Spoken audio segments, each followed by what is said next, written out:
오후 예배에 나오신 성도님들을 환영하고 축복합니다.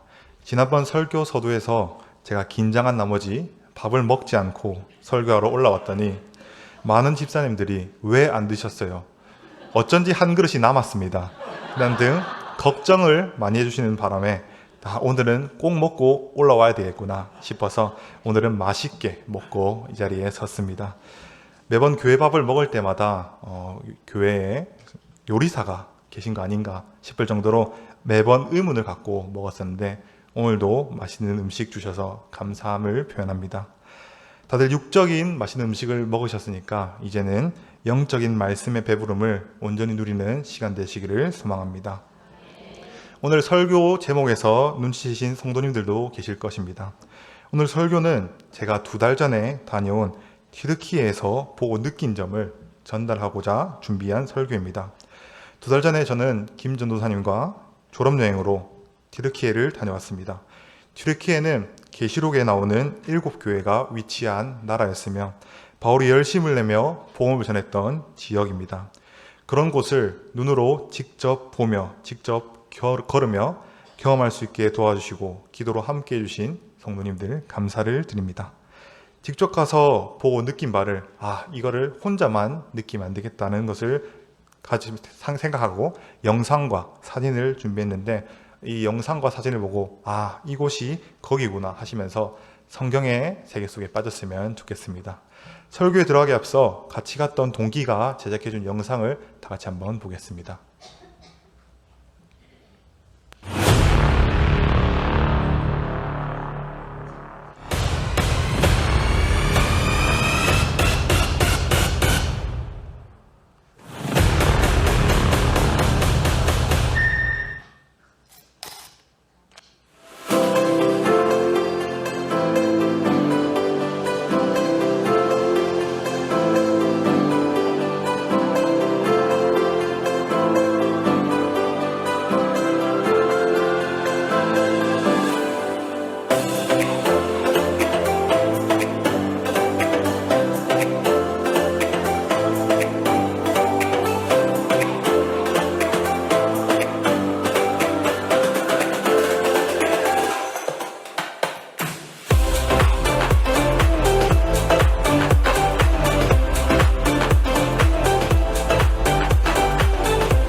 Thousand generations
영상에도 많은 내용이 담겼지만 제가 느끼기에 교회에 가장 많이 남는 세 곳을 중심으로 성도님들과 나누고자 합니다.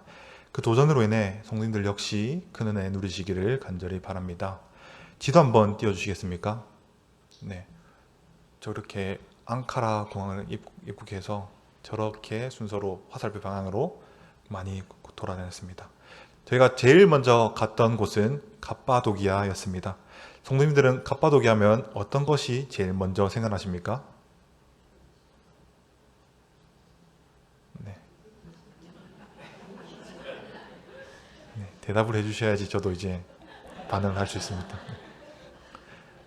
많은 사람들이 그 갑바도기아에서 열기구를 많이 탄다고 합니다. 화면 넘겨주시면 대부분이 화면에서처럼 열기구를 탈 수 있는 지역으로 유명한 것이 갑바도기아였습니다. 네, 사진. 네. 네, 이것이 갑바도기아였습니다. 실제로 저희도 열기구를 탈 사람을 신청받기도 했지만 날씨가 도와주지 않아가지고 실제로 타지는 못했습니다만 눈으로 덮인 갑바도기아를 볼 수 있음에 감사하던 그런 여행이었습니다. 이 지역은 과거 히타이트 지역인데 성경에 나오는 헷 족속을 가리킵니다. 이 지역의 대표적인 성경의 이야기로는 다윗의 이야기를 들을 수 있습니다. 구약 다윗 시대에 이스라엘 백성들은 청동기 문명이었고 블레셋 사람들, 방금 말씀드린 헷 족속은 철기 문명이었습니다. 고고학적 그 자료에 따르면 이집트가 헷 족속을 이긴 적이 한 번도 없을 정도로 엄청 강한 민족이었다고 합니다. 그런 역사적 자료가 있음에도 불구하고 다윗이 골리앗을 이긴 사건을 통해서 저는 하나님이 일하시면은 정말로 예외가 있다는 것을 느꼈습니다. 또한 이 갑바도기아 지역은 3명의 교부가 유명했습니다. 3명 중 한 사람이었던 나지안주스의 그레고리는 이 말을 남겼습니다. 신학은 기도와 봉사를 통해서 하는 것이다. 이 말은 당시 기도하지 않고 봉사하지 않는 사람들을 가리켜서 비판했다는 것입니다.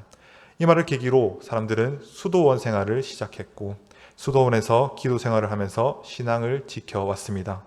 이 말을 들으며 저는 생각하며 더욱 기도하는 주의 종이 되어야 되겠다고 그 자리에서 잠깐 기도했던 기억이 납니다. 다음으로 이 갑바도기아에서 데린쿠유라는 곳에 방문하게 됩니다.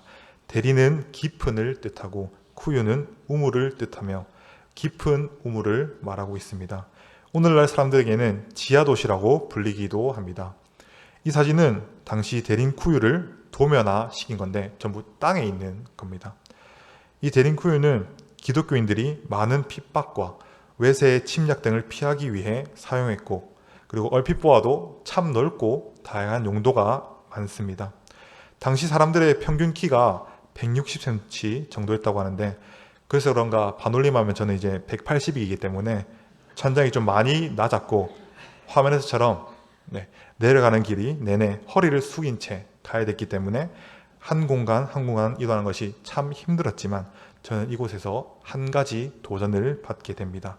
도전 받은 바를 함께 고백했으면 좋겠습니다. 네, 다시 고백합시다. 시작. 우리는 어떤 상황이 올지라도 예배자의 사명을 잊지 말아야 합니다. 아멘. 사진 보여주시고요. 지금 이 장소는 데린쿠유 안에 위치한 당시 신학교였습니다.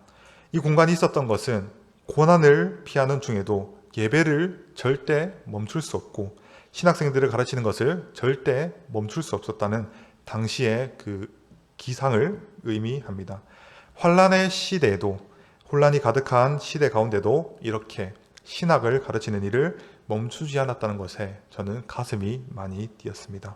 그런데 저는 여기서 감동이 그치지 않고 다음에 더 큰 감동을 얻게 됩니다. 이곳은 세례터입니다. 말 그대로 세례를 받던 곳입니다. 예수를 믿는 사람들이 새로 들어오면 이곳에서 예수를 믿기로 다짐하고 그리고 세례를 받았다고 합니다.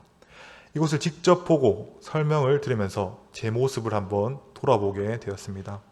당시 사람들은 지하를 파고 또 파서 예배를 드리고자 했으며 더 나아가 세례를 드리는 곳까지, 세례를 주는 곳까지 준비했습니다. 그런데 오늘을 살아가는 우리는 어떻습니까? 현장 예배에 목숨 걸기는커녕 설렁설렁 예배를 드리고 돌아가서는 받은 은혜 잊어버리고 어딘가에 흘려보내고 우리의 삶은 평소와 다르지 않은 삶을 살고 있고 우리 예배도 그와 같음을 발견하게 됩니다. 사랑하는 성도 여러분들, 이 당시 사람들은 목숨을 걸고 예배를 드렸습니다. 우리의 예배를 한번 돌아보시길 바랍니다. 우리의 일상이 너무 편하다고 우리의 예배 또한 편하게 드리진 않습니까? 간절히 원하옵기는 늘 하나님을 경외하는 마음으로 예배에 목숨을 거는 저와 우리 성도님들 되었으면 좋겠습니다. 요한복음 4장 23절, 24절에서는 이와 같이 말합니다. 다 같이 한번 읽겠습니다. 시작.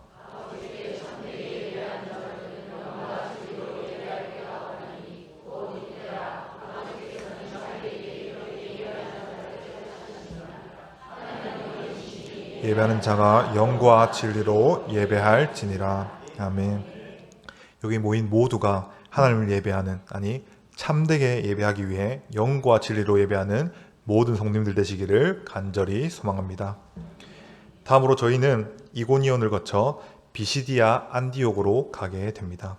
이고니온은 바울이 1차, 2차, 3차 여행 모두 이용했던 길인데 당시 로마 황제가 사용했던 길이었기 때문에 엄청 길이 잘 닦여 있었습니다. 사진 보여주시겠습니까? 이 길을 따라서 쭉 올라가면 당시 유대인의 회당이 나옵니다. 이곳이 유대인의 회당인데 사도 바울은 여기서 실제로 설교를 했었는데 설교라는 내용이 사도행전 13장 13절에서 41절의 말씀이 그 설교의 내용입니다. 핵심 구절인 13장 38절과 39절을 한번 같이 읽었으면 좋겠습니다. 같이 읽겠습니다. 시작.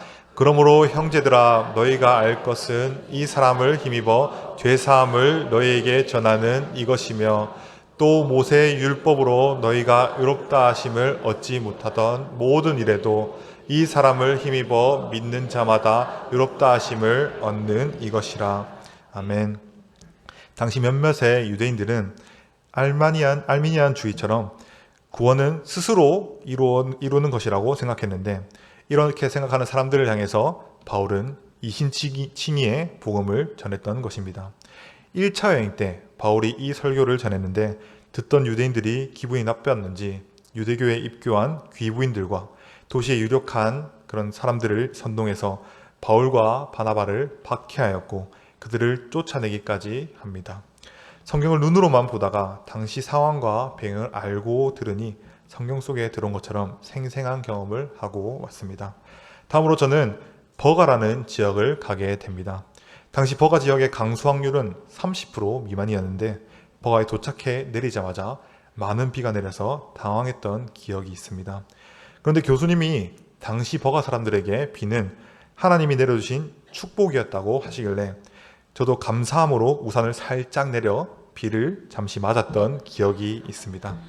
그런데 문제는 당시 제가 제 우산을 동기한테 나눠준 상태여서 저는 김 전도사님과 같이 우산을 쓰고 있었던 것입니다.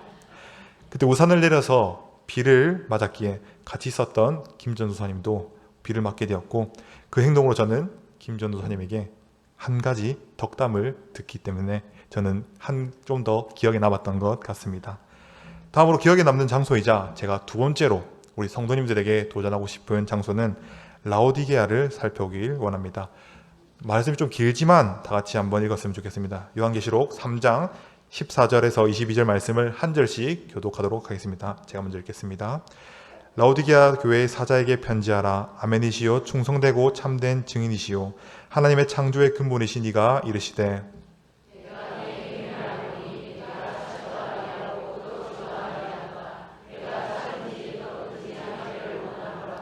내가 이같이 미지근하여 뜨겁지도 아니하고 차지도 아니하니 내 입에서 너를 토하여 버리리라.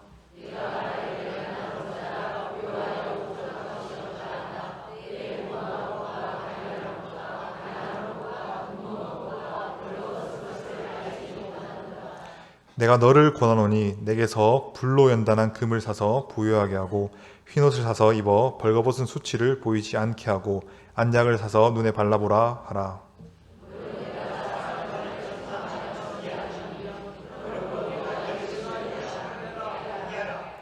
볼지어다 내가 문 밖에 서서 두드리노니 누구든지 내 음성을 듣고 문을 열면 내가 그에게로 들어가 그와 더불어 먹고 그는 나와 더불어 먹으리라.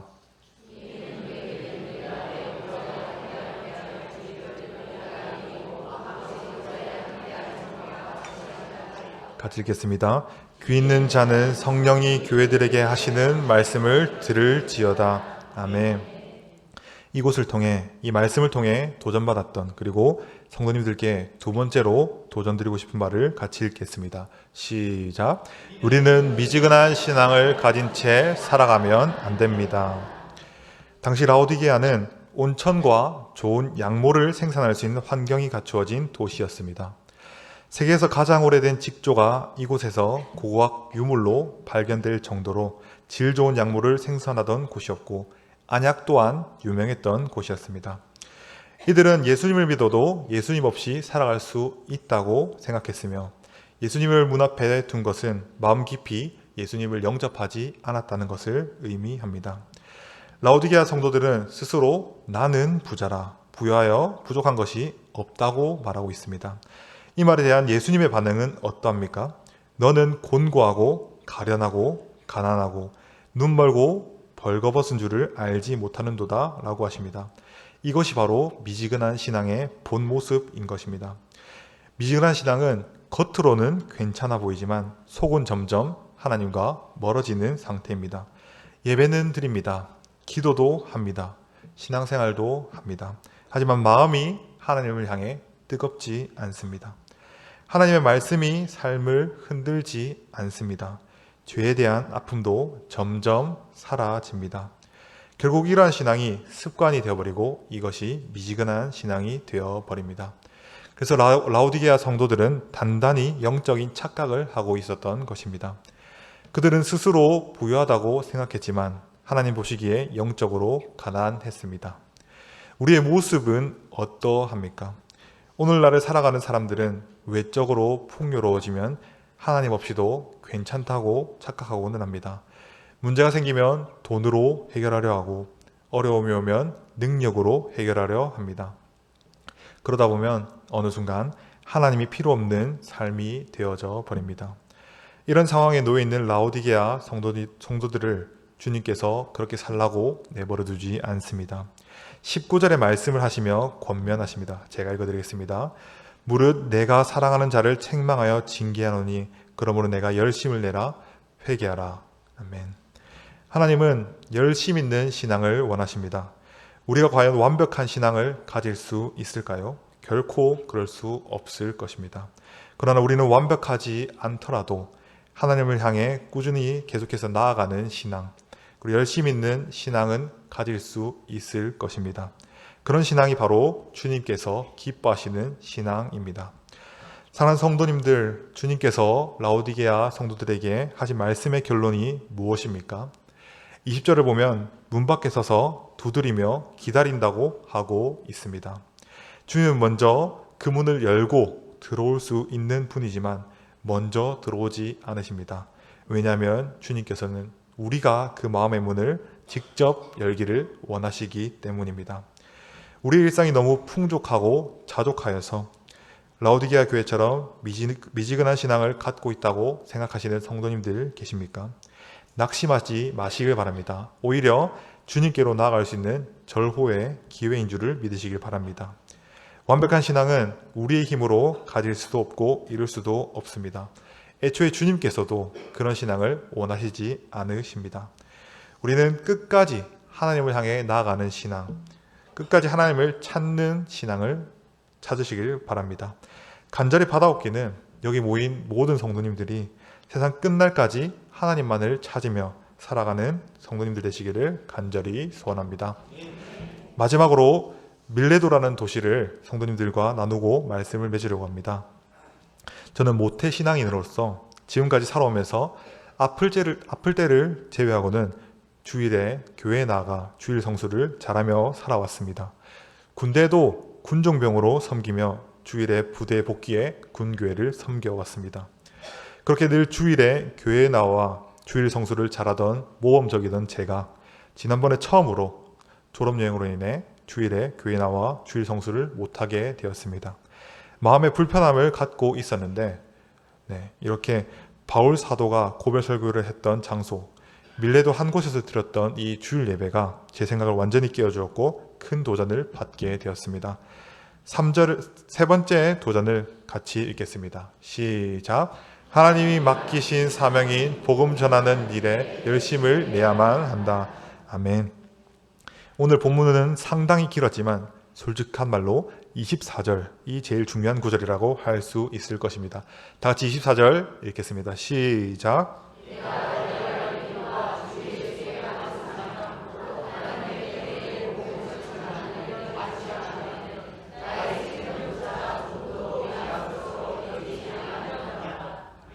아멘. 바울은 자신의 일을 단순히 종교적 일이나 자신의 열심이라고 말하고 있지 않습니다. 주 예수께 받은 사명이라고 하고 있습니다. 이 사명은 우리가 스스로 선택한 것이 아니라 하나님께서 맡기신 일임을 기억해야 합니다. 우리는 이제 복음을 이제 배운 사람만 전할 수 있을까요? 아니면 목회자만 전할 수 있습니까? 전혀 그렇지 않습니다. 하나님은 구원받은 모든 백성에게 복음을 전하는 사명을 맡기셨음을 기억해야만 합니다. 그러나 결코 이 일은 쉽지 않을 것입니다. 가장 최근의 일을 예로 들어보겠습니다. 딱 한 달 전에 일본 미션 드립팀이 선교를 은혜 가운데 잘 마치고 돌아왔습니다. 일본으로 떠나가기 전에 일본 미션 드립팀은 부산역에 가서 찬양하며 노방전도를 했었습니다. 함께 가서 물티슈와 전도지를 나누면서 길을 가는 사람들에게 전도를 했었던 기억이 있습니다.